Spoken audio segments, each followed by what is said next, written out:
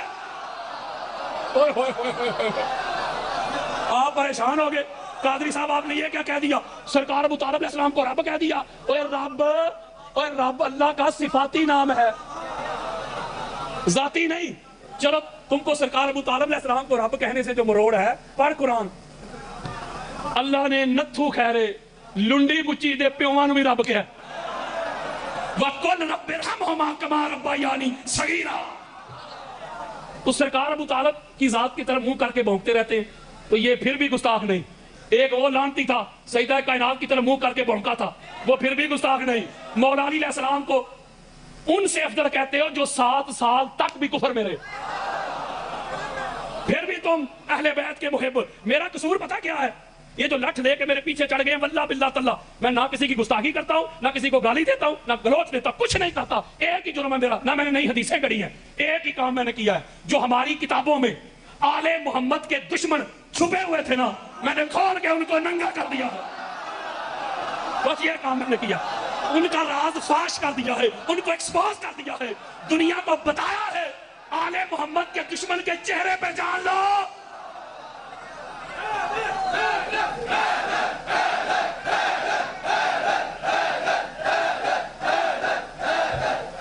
مجھ سے جیل کے، اللہ سلامت رکھے، اللہ سلامت رکھے، اڈیالہ جیل کے سب سے بڑے آفیسر نے اکمل شاہ جی مجھ سے سوال کیا، میرے سیل کے بالکل سامنے کھڑے ہو.